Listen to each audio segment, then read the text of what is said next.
자그마치 90%가 전쟁이 나면 참전하겠다는 한국 남성의 비율입니다.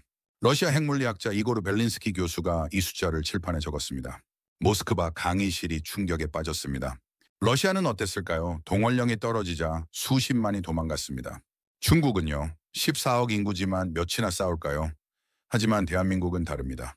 교수가 말했습니다. 수천만이 하나입니다. 명령이 아니라 의지로 움직입니다. 많은 학생들이 숨죽입니다. 왜냐, 한국은 핵무기가 없기 때문입니다. 하지만 세계 군사력 5위입니다. 미군 무기의 70%가 한국 부품으로 작동합니다. 만약 한국이 멈추면 미국도 멈춥니다. 중국 유학생이 반박하려 했습니다. 하지만 교수는 압도했습니다. 대한민국은 작지만 세계를 쥐고 있습니다. 신뢰로 말입니다. 40년간 핵을 연구한 러시아 교수가 발견한 충격. 오늘 대한민국의 진짜 힘이 공개됩니다. 오늘도 처음부터 함께해 주셔서 감사합니다. 지금 이 영상을 어디에서 보고 계신가요? 여러분의 지역을 댓글로 알려주시면 감사하겠습니다. 구독과 좋아요는 영상 제작에 큰 힘이 됩니다. 저는 학생들에게 물었습니다. 핵 없이 강대국이 될 수 있습니까? 중국 유학생이 비웃었죠. 불가능합니다. 중국이 세계 1위 아닙니까? 강의실이 긴장했습니다. 저는 천천히 고개를 저었습니다. 아닙니다. 진짜 1위는 따로 있습니다. 핵 없이 세계를 움직이는 나라 말입니다. 저는 이고르 벨린스키, 러시아 핵물리학자입니다. 40년간 핵무기가 힘이라고 믿었습니다. 그런데 한 나라가 그 믿음을 산산조각 냈습니다. 핵 없이 세계 5위에 오른 나라였습니다. 그 이름은 대한민국이었습니다. 2023년 3월이었습니다. 모스크바의 겨울은 여전히 차갑게 남아있었죠. 모스크바 국립대학교 핵물리학과 대형 강의실. 100명의 학생이 앉아 있었습니다. 대부분 러시아 학생들이었고 몇몇 유학생이 섞여 있었죠. 저는 교단에 섰습니다. 40년간 이 자리에 서왔지만 오늘은 달랐습니다. 오늘은 한국 이야기를 할 작정이었죠. 학생들이 책을 펴려 했습니다. 저는 손을 들어 제지했습니다. 교과서는 필요 없다고 말했죠. 오늘은 제가 직접 본 것을 들려주겠다고 했습니다. 학생들이 술렁였습니다. 벨린스키 교수가 교과서를 쓰지 말라니. 40년 만에 처음 있는 일이었죠. 저는 칠판을 향했습니다. 분필을 집어들었습니다. 천천히, 아주 천천히 한 문장을 적었습니다. 대한민국 세계 군사력 5위. 그러나 핵무기 없음. 강의실이 폭발했습니다. 학생들이 소리쳤죠. 한국이라고요? 말도 안 됩니다. 웅성거림이 파도처럼 일었습니다. 한 학생이 손을 들었습니다. 목소리가 떨렸죠. 교수님, 한국은 작은 나라 아닙니까? 핵도 없는데 5위라니요. 저는 분필을 내려놓았습니다. 손에 묻은 분필 가루를 털었죠. 그리고 조용히 대답했습니다. 맞다고. 한국은 작다고. 하지만 세계 5위라고 말입니다. 학생들의 눈빛이 변했습니다. 호기심과 의심이 섞여 있었습니다. 한국이라니. 믿을 수 없었겠죠. 중국에서 온 유학생 장웨이가 벌떡 일어났습니다. 얼굴이 붉어져 있었죠. 교수님, 한국이 중국보다 강하다는 겁니까? 강의실이 조용해졌습니다. 모두가 제 대답을 기다렸죠. 저는 장웨이를 똑바로 봤습니다. 장웨이, 중국이 대만을 왜 아직 못 건드리는지 아십니까? 장웨이가 입을 다물었습니다. 한국 때문입니다. 제가 단호하게 말했습니다. 한국이 움직이면 아시아 전체가 움직입니다. 강의실이 술렁였습니다. 학생들이 서로를 쳐다봤죠. 저는 계속했습니다. 한국은 미국의 핵심 동맹입니다. 일본보다 중요합니다. 필리핀보다 강합니다. 한국이 없으면 미군은 48시간 안에 마비됩니다. 중국이 그걸 압니다. 러시아도 압니다. 러시아 학생들이 긴장했습니다. 자기 나라 이야기였으니까요. 저는 칠판에 다시 적었습니다. 한국 인구 5천만, 영토 러시아의 100분의 1, 자원 거의 없음. 그 밑에 크게 적었습니다. 그러나 세계가 두려워하는 나라. 학생들이 숨죽였습니다. 제가 물었습니다. 왜 그럴까요? 왜 한국을 두려워할까요? 아무도 대답하지 못했습니다. 저는 창밖을 봤습니다. 모스크바의 회색 하늘이었죠. 40년을 이 하늘 아래서 핵을 연구했습니다. 하지만 답은 한국에 있었습니다. 제가 말했습니다. 저는 40년간 세계의 모든 핵시설을 조사했다고. 중국의 지하 연구소, 북한의 영변, 미국의 로스알라모스. 모두 봤다고 말이죠. 하지만 2년 전 한국을 방문하고 모든 것이 바뀌었습니다. 저는 목소리를 낮췄습니다. 대전이라는 도시에 한국원자력연구원이 있습니다. 학생들이 집중했죠. 문을 열고 들어가는 순간 저는 숨을 멈췄습니다. 침묵이 흘렀습니다. 한국은 핵무기 제조 기술을 모두 가지고 있었습니다. 제가 선언했습니다. 강의실이 다시 폭발했습니다. 뭐라고요? 한국이요? 저는 고개를 끄덕였습니다. 우라늄 농축, 핵연료 재처리, 중수로 운용. 모든 기술을 보유하고 있었습니다. 6개월이면 핵무기를 만들 수 있습니다. 장회의가 소리쳤습니다. 그럼 왜 안 만듭니까? 저는 그를 봤습니다. 이 질문을 기다렸죠. 한국연구원이 제게 말했습니다. 저는 천천히 말했습니다. 만들지 않는 게 더 강력합니다. 라고 말이죠. 학생들이 얼어붙었습니다. 한국은 핵을 만들 수 있지만 만들지 않습니다. 그게 전략입니다. 핵을 가지면 위협받습니다. 하지만 만들 수 있다는 것만 보여도 아무도 함부로 못합니다. 저는 칠판에 크게 적었습니다. 한국에 보이지 않는 핵. 대한민국의 힘은 핵무기가 아닙니다. 제가 말했습니다. 신뢰입니다. 의지입니다. 국민의 결속입니다. 한 러시아 학생이 물었습니다. 그게 무슨 힘입니까? 저는 대답했습니다. 한국 남성은 모두 군 복무를 합니다. 전쟁이 나면 90%가 참전하겠다고 답합니다. 명령이 아닙니다. 의지입니다. 그리고 비교했습니다. 러시아는 어떻습니까? 작년 동원령이 떨어지자 수십만이 도망갔습니다. 러시아 학생들이 고개를 숙였습니다. 중국은 어떻습니까? 저는 장회의를 봤습니다. 14억 인구지만 전쟁 나면 몇이나 싸우겠습니까? 장회의가 대답하지 못했습니다. 하지만 한국은 다릅니다. 저는 강조했습니다. 5천만이 하나입니다. 도망가지 않습니다. 저는 분필을 내려놓았습니다. 손이 떨렸죠. 오늘부터 일주일간 대한민국 이야기를 하겠습니다. 제가 선언했습니다. 중국의 거대함이 왜 무너지는지 보여주겠습니다. 북한의 핵이 왜 무의미한지 말하겠습니다. 그리고 한국이 왜 세계 5위인지 증명하겠습니다. 학생들이 앞으로 기울었습니다. 모두가 숨죽였죠. 저는 마지막 한마디를 남겼습니다. 여러분이 가진 상식은 무너질 겁니다. 대한민국이 그걸 증명할 겁니다. 강의실이 정적에 잠겼습니다. 저는 교단을 내려왔습니다. 학생들은 여전히 앉아 있었습니다. 아무도 움직이지 않았죠. 복도로 나왔습니다. 깊은 숨을 쉬었습니다. 벽에 걸린 거울에 제 모습이 비쳤습니다. 60대 노 교수. 40년 핵물리학자. 러시아의 자존심. 하지만 오늘 저는 한국을 말했습니다. 모스크바 한복판에서 대한민국을 외쳤습니다. 그리고 부끄럽지 않았습니다. 오히려 자랑스러웠죠.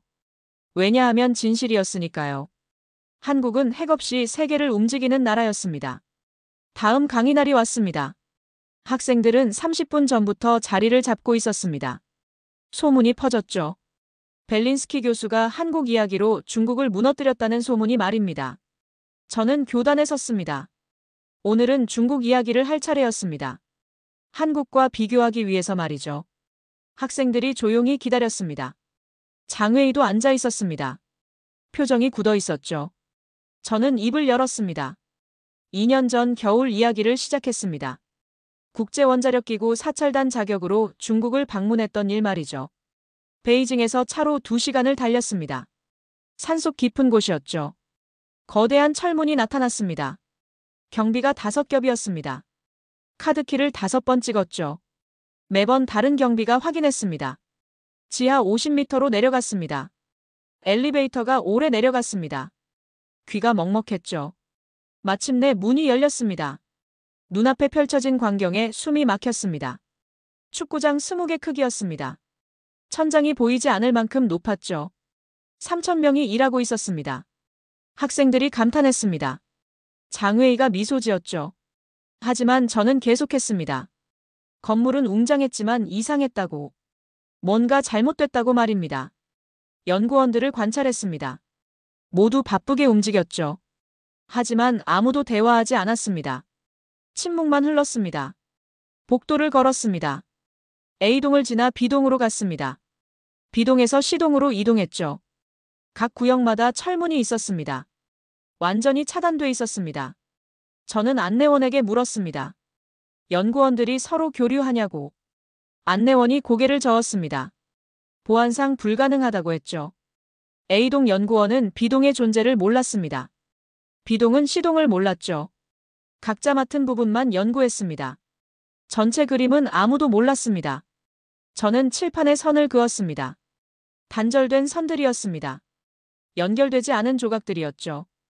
과학은 소통입니다. 제가 말했습니다. 하지만 중국에선 침묵만 있었습니다. 장웨이의 얼굴이 굳었습니다. 점심시간이 되었습니다. 연구원 식당에 갔습니다. 수백 명이 조용히 먹고 있었죠. 대화가 없었습니다. 모두가 고개를 숙이고 빨리 먹었습니다. 저는 한 젊은 연구원 옆에 앉았습니다. 28쯤 됐습니다. 박사 학위를 받은 지 1년 됐다고 했죠. 대화를 시도했습니다. 연구가 재미있냐고 물었습니다. 그가 주위를 둘러봤습니다. 누가 듣는지 확인했죠. 그리고 작게 말했습니다. 말할 수 없다고. 제가 다시 물었습니다. 실패하면 어떻게 되냐고. 그의 눈빛이 흔들렸습니다. 손이 떨렸죠. 작게 속삭였습니다. 사라진다고. 저는 숟가락을 내려놓았습니다. 식욕이 사라졌습니다. 그곳은 연구소가 아니었습니다. 감옥이었죠. 그날 오후 다른 건물을 방문했습니다. 최첨단 장비가 가득했습니다. 수십억 위안짜리 기계들이었죠. 하지만 연구원들의 표정은 어두웠습니다. 한 연구원이 실수로 비커를 떨어뜨렸습니다. 깨졌죠. 그가 창백해졌습니다. 손이 떨렸습니다. 주변 사람들이 재빨리 치웠습니다. 아무 일 없었다는 듯이 말이죠. 저는 그 광경을 봤습니다.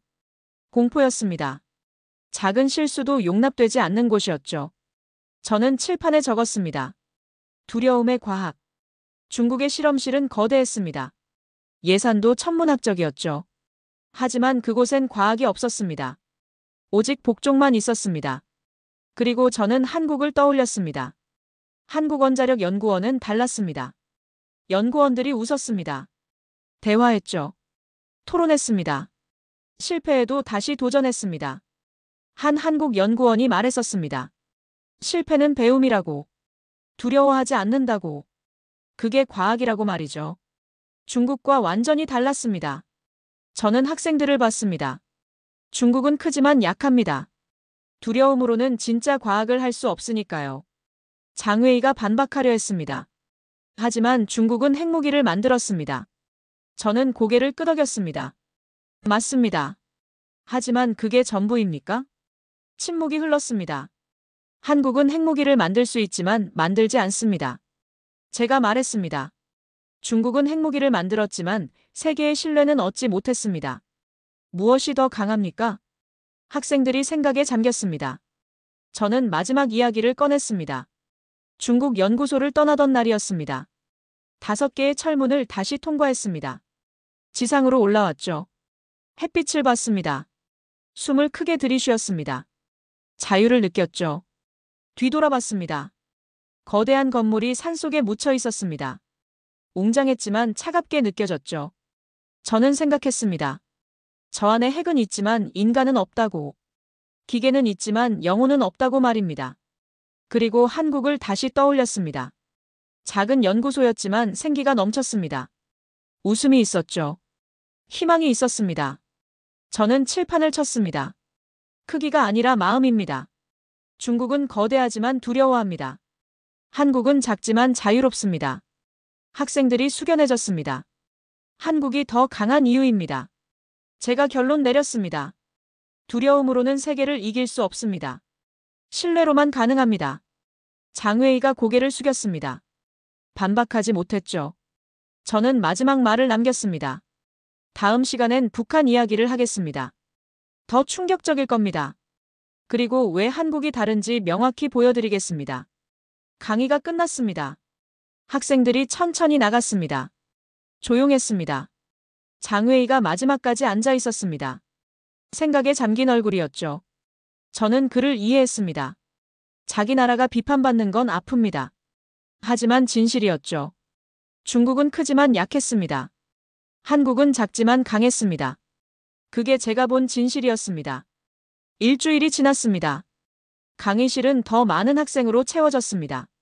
다른 학과에서도 왔죠. 벨린스키 교수의 한국 강의가 소문났습니다. 저는 교단에 섰습니다. 오늘은 북한 이야기였습니다. 가장 어두운 이야기였죠. 학생들이 긴장한 얼굴로 앉아 있었습니다. 북한은 러시아와 가까운 나라였습니다. 하지만 아무도 진실을 몰랐죠. 저는 입을 열었습니다. 2019년 겨울 이야기를 시작했습니다. 국제원자력기구 사찰단으로 북한 영변을 방문했던 일이었습니다. 평양에서 북쪽으로 3시간을 달렸습니다. 군용 트럭이었죠. 창밖을 봤습니다. 황량했습니다.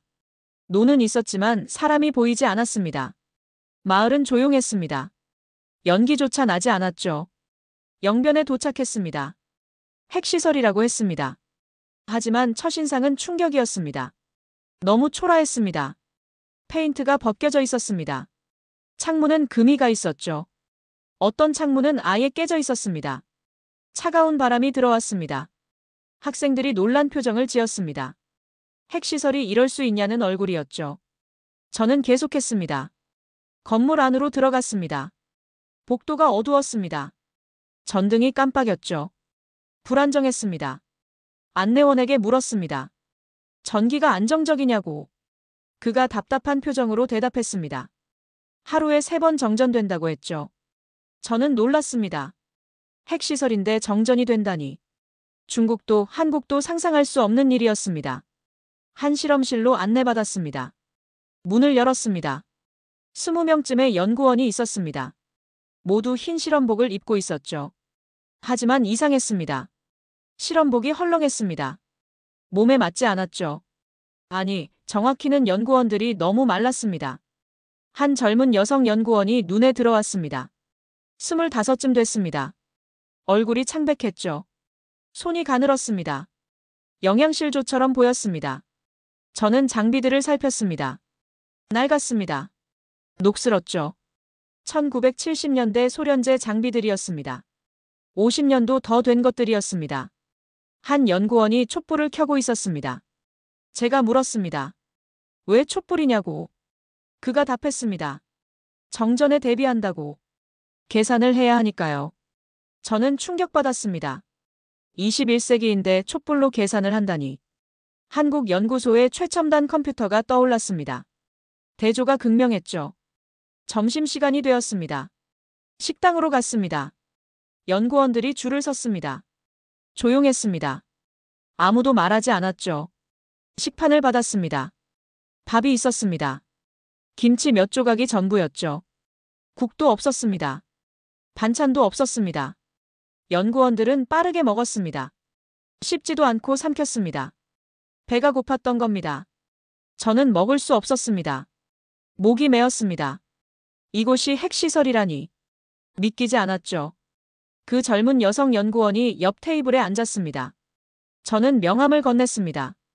그녀가 명함을 봤습니다. 손이 떨렸죠. 눈에 눈물이 고였습니다. 제가 작게 물었습니다.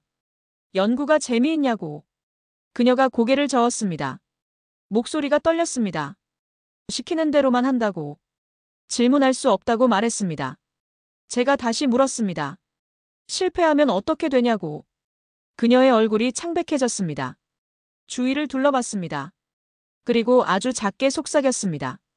정치범 수용소로 간다고. 저는 숨이 막혔습니다. 실패하면 수용소라니. 과학이 아니었습니다. 공포였죠. 저는 칠판에 적었습니다. 영혼 없는 연구. 북한엔 핵무기가 있었습니다. 하지만 과학은 죽어 있었습니다. 연구원들은 기계가 아니었습니다. 죄수였죠. 그리고 저는 다시 한국을 떠올렸습니다. 한국 연구원은 웃었습니다. 자유로웠죠. 실패해도 격려받았습니다.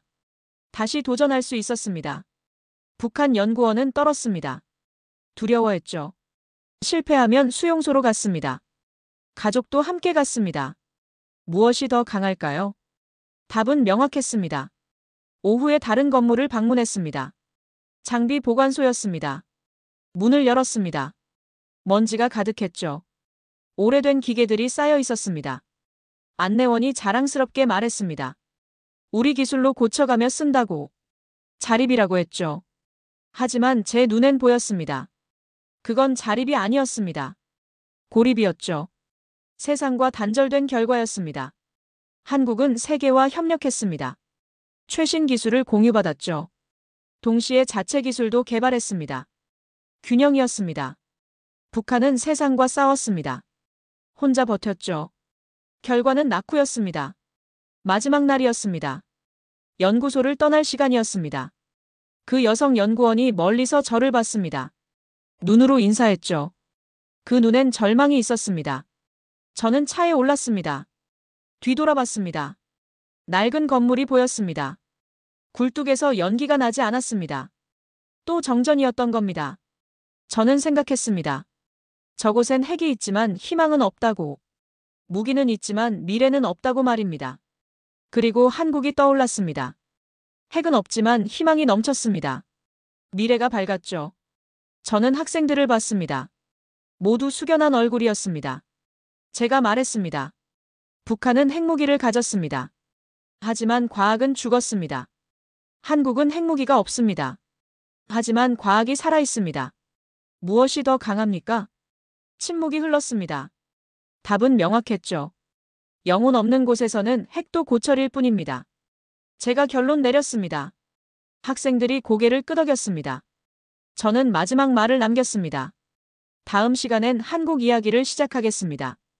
왜 한국이 북한보다 중국보다 강한지 보여드리겠습니다. 한국엔 핵이 없지만 다른 것이 있습니다. 그것이 진짜 힘입니다. 강의가 끝났습니다. 학생들이 천천히 일어났습니다. 무거운 침묵이었죠. 한 러시아 학생이 다가왔습니다. 눈가가 붉었습니다. 말없이 고개를 숙였죠. 저는 그의 어깨를 두드렸습니다. 모두가 느꼈을 겁니다. 북한의 비극을 말이죠. 그리고 한국의 축복도 느꼈을 겁니다. 자유롭게 연구할 수 있다는 것. 그게 얼마나 귀한지 말입니다. 사흘 후 강의실은 가득 찼습니다. 복도에도 학생들이 서 있었죠. 소문이 퍼진 겁니다. 러시아 최고의 핵물리학자가 한국 이야기를 한다는 소문이 말입니다. 저는 교단에 섰습니다. 오늘은 핵심을 말할 차례였죠. 한국 연구원과 나눈 대화가 머릿속을 맴돌았습니다. 그의 목소리는 조용했지만 확신에 차 있었습니다. 핵무기를 가지면 위협이 되지만 만들 수 있는 능력만 보여도 누구도 얕잡아 보지 못한다는 말. 그 한 문장이 제 40년 연구를 뒤집어 놓았습니다. 저는 칠판에 천천히 적었습니다. 신뢰는 핵보다 강하다. 학생들이 숨죽이며 그 문장을 바라봤습니다. 누군가 펜을 떨어뜨렸죠. 강의실에 그 소리만 울렸습니다. 제가 평생 연구한 것은 억제력이었습니다. 수백 개의 수식을 만들었고 무수한 시뮬레이션을 돌렸습니다. 핵탄 2개수, 폭발력, 사거리. 모든 것을 계산했죠. 하지만 한국은 계산 없이 답을 찾았습니다. 신뢰라는 단순한 진리로 말입니다. 저는 한국의 과거 기록을 더 파헤쳤습니다. 2000년대 초반의 일이었죠. 한국은 비밀리에 77% 고농축 우라늄 제조 실험을 했습니다. 핵무기 제조의 문턱에 선 것이었습니다. 성공했습니다. 기술적으로 가능하다는 것을 증명한 겁니다. 하지만 놀라운 일이 벌어졌습니다. 한국은 이 사실을 숨기지 않았습니다. 국제원자력기구에 자진 보고했죠. 실험 내용, 과정, 결과를 모두 공개했습니다. 변명하지 않았고 은폐하지 않았습니다. 그냥 인정했습니다. 중국이라면 어땠을까요? 절대 보고하지 않았을 겁니다. 북한이라면 거짓말로 덮었겠죠. 러시아라면 부인했을 겁니다. 하지만 한국은 달랐습니다. 정직을 선택했습니다. 국제사회의 반응도 놀라웠습니다. 처벌하지 않았습니다. 오히려 존중했죠. 투명성을 인정했습니다. 한국의 신뢰도가 올라갔습니다. 이것이 진짜 외교였습니다. 힘이 아니라 양심으로 세계를 움직인 순간이었죠. 저는 현재 한국의 기술 수준을 확인했습니다. 자료를 볼 때마다 충격이었습니다. 95% 순도의 고농축 우라늄 기술을 보유하고 있었습니다. 핵무기 제조에 충분한 수준이었죠. 6개월이면 만들 수 있는 능력이었습니다. 그런데 만들지 않았습니다. 미국과의 협정을 지켰습니다. 약속을 어기면 단기적 이익은 얻겠지만 70년 쌓은 신뢰를 잃을 겁니다. 한국은 그 선택을 하지 않았습니다. 저는 창밖을 바라봤습니다. 모스크바의 회색 하늘이 보였죠. 러시아는 힘으로 세상을 지배하려 했습니다. 중국도 마찬가지였습니다. 북한은 핵으로 생존하려 했죠. 하지만 한국은 달랐습니다. 신뢰로 세상을 품으려 했습니다. 한국연구원의 말이 떠올랐습니다. 이 기술로 세상을 밝히고 싶다는 말. 파괴가 아니라 창조를 원한다는 말. 그 눈빛엔 거짓이 없었습니다. 진심이었죠. 저는 칠판에 다시 적었습니다. 보이지 않는 핵. 한국은 핵무기가 아니라 신뢰를 무기로 삼았습니다. 능력은 있지만 사용하지 않는다는 것. 그게 더 무서운 힘이었습니다. 핵무기를 가진 나라는 세계의 압박을 받습니다. 버리라는 요구를 듣죠. 하지만 한국은 핵이 없으니 압박받지 않습니다. 동시에 만들 수 있으니 무시당하지도 않습니다. 이것이 진짜 전략이었습니다. 40년 동안 제가 보지 못한 것이었죠. 한 러시아 학생의 표정이 복잡했습니다. 러시아가 틀렸냐는 질문을 하고 싶어하는 얼굴이었죠. 저는 조심스럽게 설명했습니다. 틀렸다기보다 시대가 변했다고. 냉전 시절엔 핵무기가 필요했지만 지금은 신뢰가 힘이라고 말입니다. 한국 연구소를 떠나던 날이 생생했습니다. 그 젊은 연구원이 배웅 나왔습니다. 악수했죠. 그의 손은 따뜻했습니다. 중국에선 아무도 작별 인사를 하지 않았습니다. 북한에선 눈물만 봤습니다. 하지만 한국에선 희망을 봤습니다. 차를 타고 연구소를 떠나며 뒤돌아봤습니다. 유리 건물이 햇빛에 반짝였습니다. 그곳엔 핵무기가 없었습니다. 하지만 핵보다 무서운 게 있었습니다. 바로 신념이었습니다. 위기 속에서도 약속을 지키는 힘이었죠. 저는 학생들을 천천히 둘러봤습니다. 모두의 눈빛이 변해 있었습니다. 더 이상 의심하지 않았습니다. 이해하기 시작했죠. 제가 입을 열었습니다. 목소리는 낮았지만 강의실 구석구석까지 울렸습니다. 저는 40년간 과학을 연구했지만 한국을 만나고 철학을 배웠다고 말했습니다. 핵은 파괴할 수 있지만 신뢰는 창조한다고. 한국이 그걸 증명했다고 말이죠. 분필을 내려놓았습니다. 손이 떨렸습니다.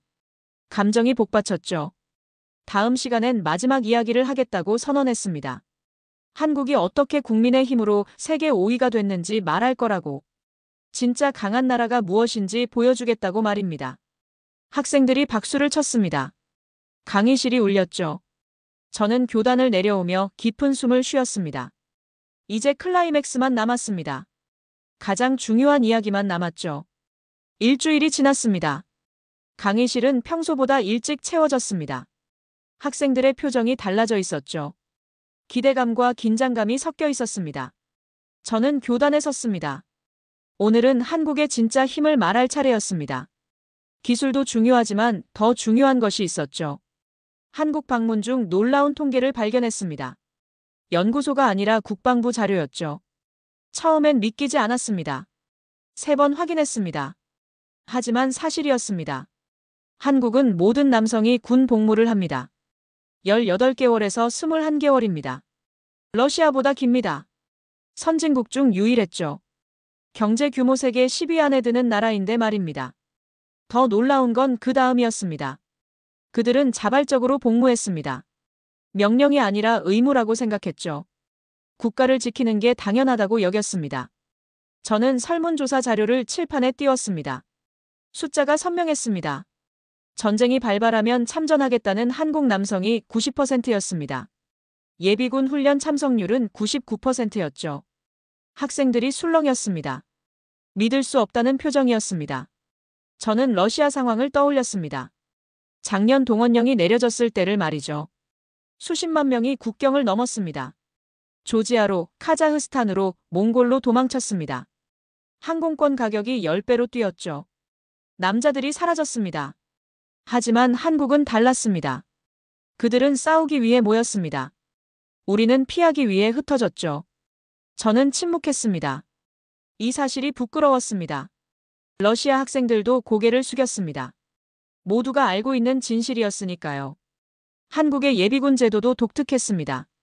전역 후에도 8년간 훈련을 받습니다.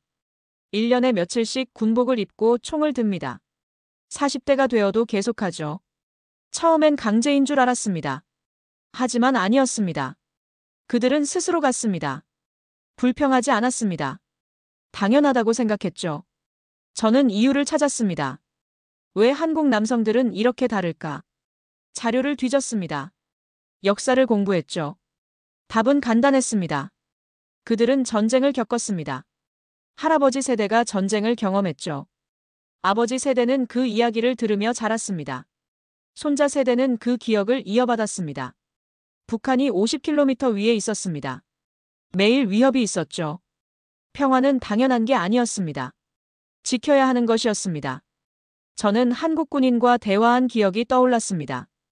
연구소 근처 식당에서 만난 젊은이였죠. 군복을 입고 있었습니다. 22살쯤 됐습니다.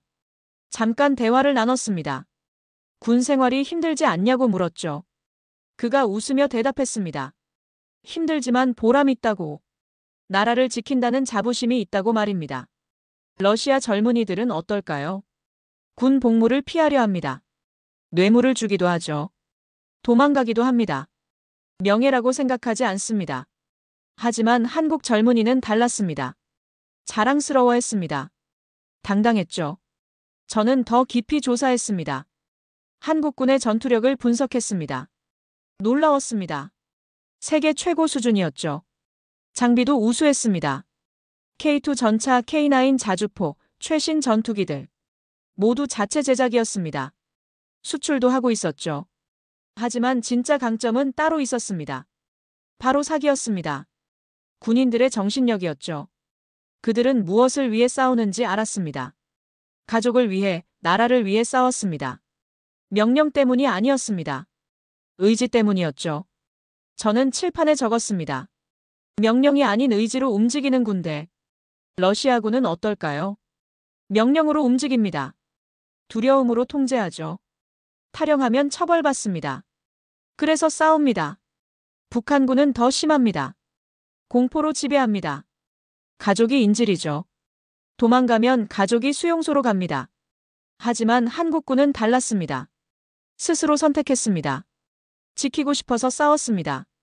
저는 학생들을 봤습니다. 침묵이 흘렀습니다. 무거운 침묵이었죠. 제가 조용히 말했습니다. 진짜 강한 나라는 무기가 많은 나라가 아니라고. 국민이 도망가지 않는 나라라고 말입니다. 한 러시아 학생의 눈가가 붉어졌습니다. 고개를 숙였죠. 작년 일을 떠올린 겁니다. 중국 유학생 장웨이도 말이 없었습니다. 처음으로 반박하지 않았습니다. 저는 계속했습니다. 핵무기가 강한 게 아니라고. 마음이 강한 나라가 세상을 이긴다고 말입니다. 한국의 핵은 무기가 아니었습니다. 국민의 결속이었죠. 위기에 흩어지지 않는 힘이었습니다. 그것이 한국에 보이지 않는 핵이었습니다. 저는 분필을 내려놓았습니다. 손이 떨렸습니다. 감정이 북받쳤죠. 러시아를 사랑합니다. 조국입니다. 하지만 부끄러웠습니다. 우리는 힘만 믿었습니다. 국민의 마음은 보지 않았죠. 한국은 달랐습니다. 작은 나라지만 강했습니다. 국민이 하나였으니까요. 저는 창밖을 봤습니다. 모스크바 하늘이 어두웠습니다. 눈이 내리기 시작했죠. 학생들은 아무 말도 하지 못했습니다. 생각에 잠겼습니다. 오늘 강의가 그들에게 충격이었을 겁니다. 저는 마지막 말을 남겼습니다. 다음 시간이 마지막이라고. 한국이 세계에 증명한 것을 말하겠다고. 핵보다 강한 힘이 무엇인지 보여주겠다고 선언했습니다. 강의실이 정적에 잠겼습니다. 저는 교단을 내려왔습니다. 학생들이 천천히 일어났습니다. 평소처럼 시끄럽지 않았습니다. 조용히 나갔죠. 복도에서 한 러시아 학생이 저를 불렀습니다. 눈물을 흘리고 있었습니다. 말없이 고개를 숙였습니다. 저도 그의 어깨를 두드렸습니다. 우리 모두 알고 있었습니다. 무엇이 잘못됐는지 말이죠. 마지막 강의 날이 왔습니다. 강의실엔 200명이 넘게 모였습니다. 다른 학과 학생들도 왔죠. 복도까지 가득 찼습니다.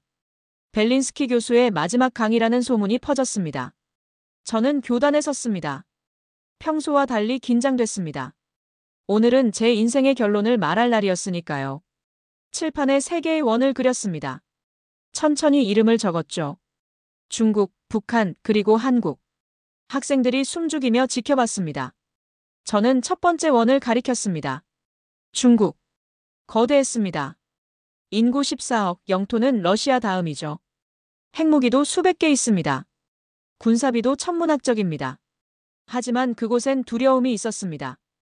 연구원들은 서로를 몰랐습니다. 감시당했죠. 질문할 수 없었습니다. 실패하면 사라졌습니다.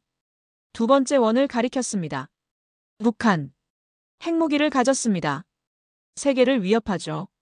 하지만 그곳엔 영혼이 없었습니다. 촛불 아래서 계산하는 연구원들. 굶주린 과학자들.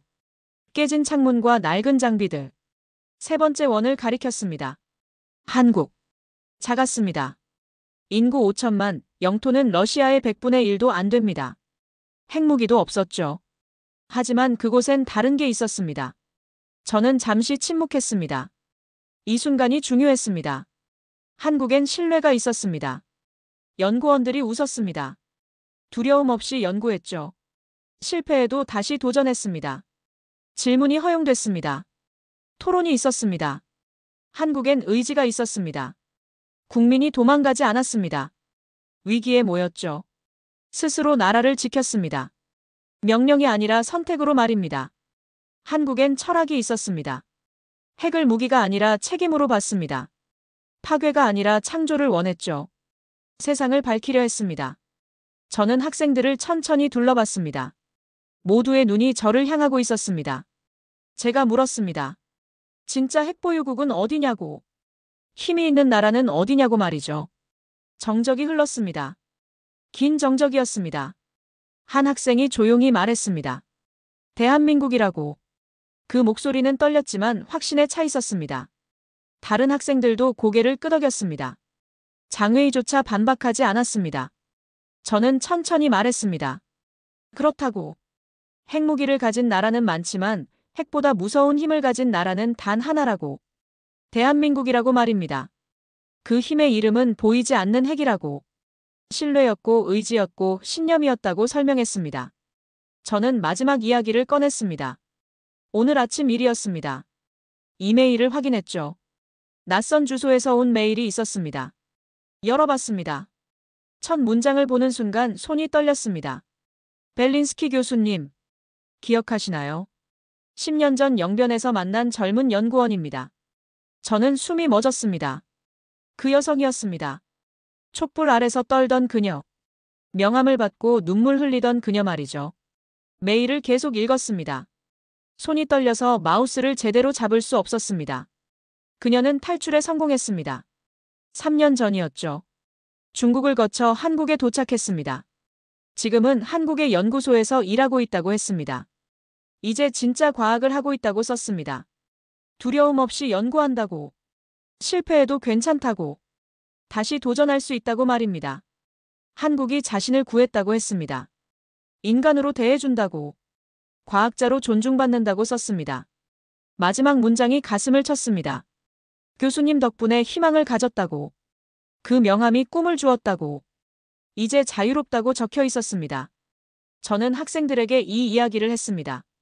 목소리가 떨렸습니다. 눈가가 뜨거워졌죠. 강의실이 조용했습니다. 누군가 훌쩍이는 소리가 들렸습니다. 저는 칠판에 마지막 문장을 적었습니다. 핵이 인간을 지배할 수는 있다. 그러나 신념은 핵을 이긴다. 핵은 두려움을 만듭니다. 하지만 신념은 희망을 만들죠. 핵은 파괴합니다. 하지만 신념은 구원합니다. 북한 여성은 핵무기의 나라에서 도망쳤습니다. 그리고 핵 없는 나라에서 자유를 찾았죠. 이것이 증명이었습니다. 진짜 힘이 무엇인지 말입니다. 저는 40년간 핵을 연구했습니다. 폭발력을 계산했죠. 사거리를 분석했습니다. 억제력을 측정했습니다.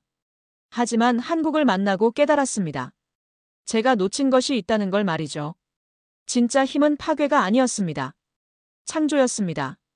두려움이 아니었습니다. 신뢰였죠. 무기가 아니었습니다. 신념이었습니다. 한국은 핵보다 강한 믿음을 가졌습니다. 그것이 그들을 지켰습니다. 세상을 바꾸는 힘이었죠. 저는 분필을 내려놓았습니다. 더 이상 쓸 말이 없었습니다.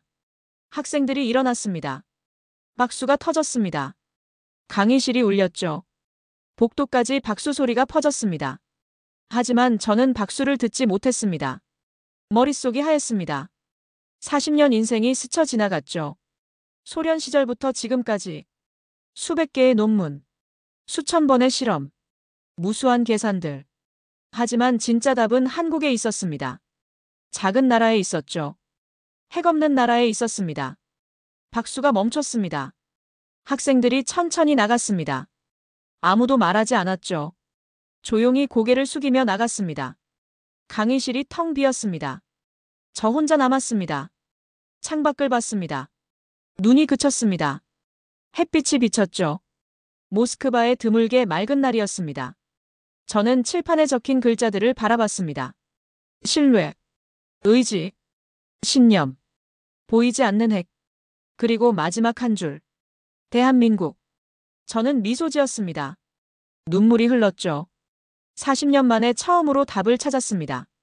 진짜 힘이 무엇인지 알았습니다. 21세기의 진짜 초강대국은 핵을 가진 나라가 아니었습니다. 신뢰를 지킨 나라였죠. 그 나라는 대한민국이었습니다.